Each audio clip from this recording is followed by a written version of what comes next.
Hello दोस्तों, स्वागत है आपका इस बिल्कुल ही नए वीडियो में। आज के इस वीडियो में देखने वाले हैं IAS topper Pallavi Mishra ma'am की आंसर कॉपी का रिव्यू। इनकी आई है AIR 73 यूपीएससी 2022 के अंदर।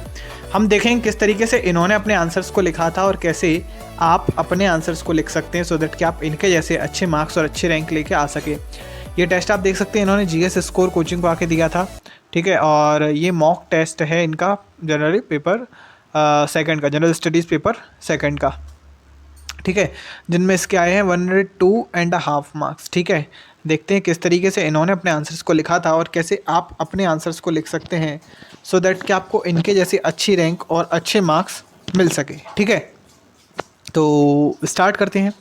पहला जो क्वेश्चन है वो है preventive detention is a necessary evil only to prevent public disorder, however the state should not arbitrarily resort to preventive detention to deal with all law and order problems, ठीक है।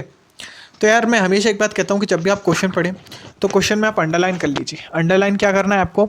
Underline आपको क्या करना है कि जो भी मेन थीम है क्वेश्चन के अंदर, मेन पॉइंट है या चैलेंजेस, उसके बेनिफिट्स या फिर उसके प्रॉब्लम्स कुछ पूछ रहा है, उसको आप अंडरलाइन कर लो। अब इससे होगा क्या कि जब आप आंसर लिखेंगे ना तो ये आपके मेन कीवर्ड्स हैं और इनको कहूँगा मैं बाउंड्री कीवर्ड्स, मतलब इनके बाहर आपको एक अक्षर भी नहीं लिखना होता है। मैं बता रहा हूँ आपको, लिटरली 98% ऑफ द क्वेश्चंस में, ठीक है, आपको पूरा का पूरा कंटेंट इन्हीं कीवर्ड से मिल जाता है। आपको सोचना ही नहीं पड़ेगा कि आप अब मैं क्या हेडिंग बनाऊँ, क्या करूँ, सब आपको इसी में मिल जाएगा।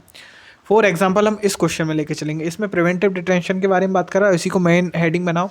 Is a necessary evil only to prevent public disorder, मतलब प्रिवेंटिव डिटेंशन को सबसे पहले अंडरलाइन करना है। शुड नॉट आर्बिट्रेरली रिजॉर्ट, इसको करो, ठीक है। To deal with all law and order problems, इसको अंडरलाइन कर लो। मतलब तीन चीज़ों को हमको यहाँ पे हाईलाइट करना है। एक तो प्रिवेंटिव डिटेंशन, इसको पहले इंट्रोडक्शन में लिखना पड़ेगा, ठीक है। और उसके बाद अगर हम देखें तो state should not arbitrarily resort, ये बात कह रहा है ना, इसके लिए हमको कुछ तथ्य देने पड़ेंगे, कुछ फैक्ट्स देने पड़ेंगे, ठीक है। To deal with all law and order problems, इन तीन चीज़ों को हमको यहाँ पे एनालाइज करना है, लिखना है, ठीक है।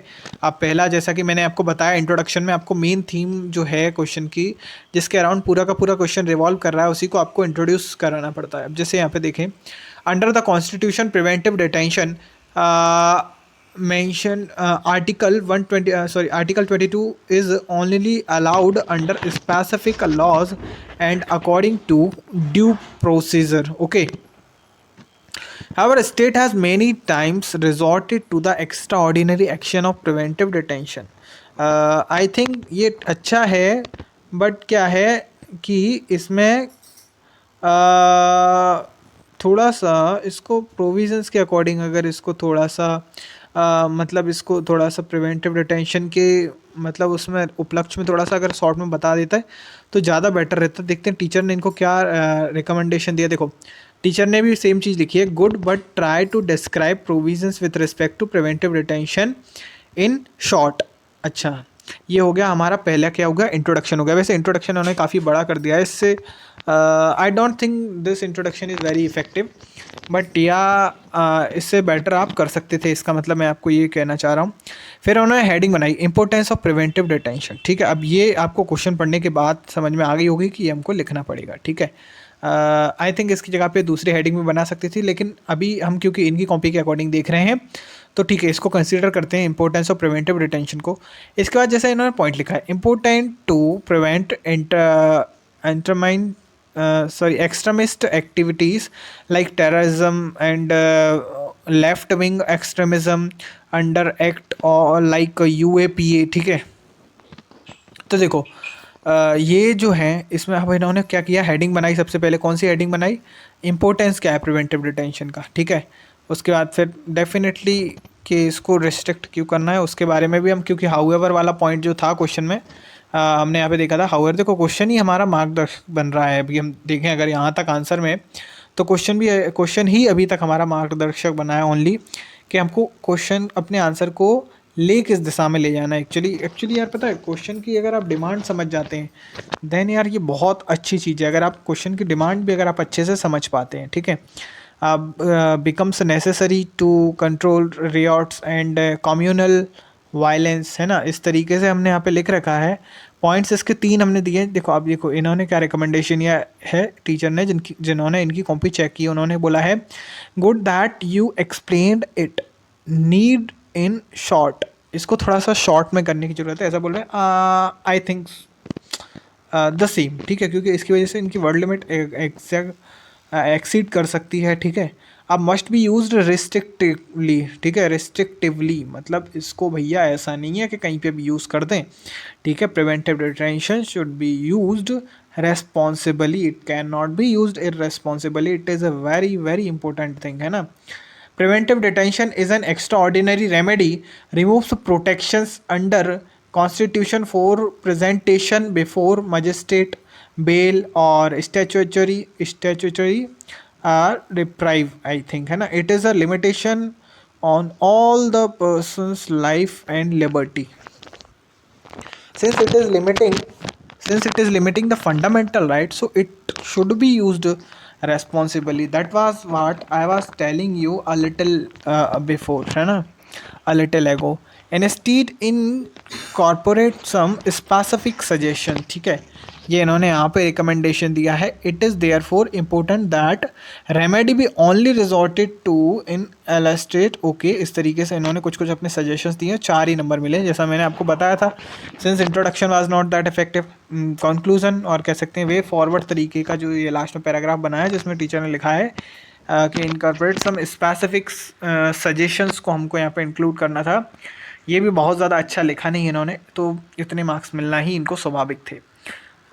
बाकी ये बात अलग है कि यूपीएससी में 6-7 मार्क्स काफ़ी अच्छे मार्क्स माने जाते हैं, लेकिन 4 marks is not a good score. How far states intervention, अच्छा इसको हम स्किप करते हैं, कोई भी एक रैंडम क्वेश्चन ले लेते हैं अब हम, जिससे कि आपको एक बेटर अंडरस्टैंडिंग मिल पाए, ठीक है। ये वाला क्वेश्चन ले लेते हैं हम, कौन सा है, ओके, ये 15 मार्क्स का क्वेश्चन है, 250 वर्ड्स में आपको लिखना है। ऊपर हमने जो क्वेश्चन देखा वो 10 नंबर का क्वेश्चन था, जिसको हमको लिखना था 150 वर्ड्स के अंदर, ठीक है। Gender sensitivity and participation of women in the judiciary still remains inadequate, ठीक है। Analyze, suggest measures to improve the representation of women in the judiciary in India, ठीक है। आप देखो यहाँ पे gender sensitivity and participation of women in the judiciary से related question है कि वुमेन का जो पार्टिसिपेशन है, एक्चुअली हम सभी जानते हैं जुडिशरी हो या गवर्नमेंट की कोई भी विंग हो, एग्जीक्यूटिव बी इट लेजिस्लेचर, है ना, वहाँ पर काफ़ी ज़्यादा कम है, ठीक है। इसके लिए ये क्वेश्चन आ रखा है। चलो देखते हैं इसको, ठीक है। सबसे पहले तो इसमें जेंडर सेंसिटिविटी एंड पार्टिसिपेशन से रिलेटेड है, इसको अंडरलाइन कर लो, ठीक है। जुडिशरी को करो अंडरलाइन, क्योंकि जुडिशरी के पर्सपेक्टिव में है ये question. Suggest measures to improve, measures भी बताने, मेजर्स को अंडरलाइन करो to improve the representation of the women in the judiciary in India, ठीक है। इन 3-4 पॉइंटों को अंडरलाइन करना है। उसके बाद फिर इन्हीं पॉइंट्स के अराउंड हमको आंसर्स को अपने को लिखना है। इसके बाहर हमको कहीं पर भी नहीं जाना पड़ेगा, अगर इन्होंने सिंसियरली अच्छी तरीके से लिखा है तो, ठीक है।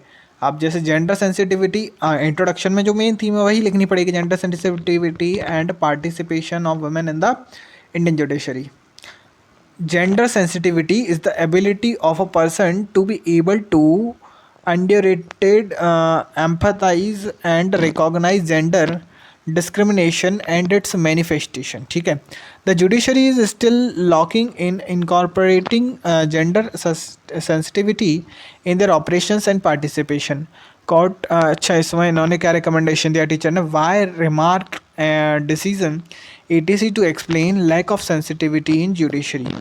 अच्छा, अगर आपको यहाँ तक वीडियो पसंद आया तो चैनल को सब्सक्राइब और वीडियो को लाइक ज़रूर से करें, सो डैट कि हम आपके लिए ऐसे हेल्पफुल वीडियोस को लगातार लेकर आते रहें। इसका जो लिंक है डिस्क्रिप्शन में आपको दे दूंगा, अगर आपको चाहिए हो तो please do let me know in the comment box so that I can provide you this, okay. अगर आपको वीडियो पसंद आए तो चैनल को सब्सक्राइब और वीडियो को लाइक ज़रूर से करें।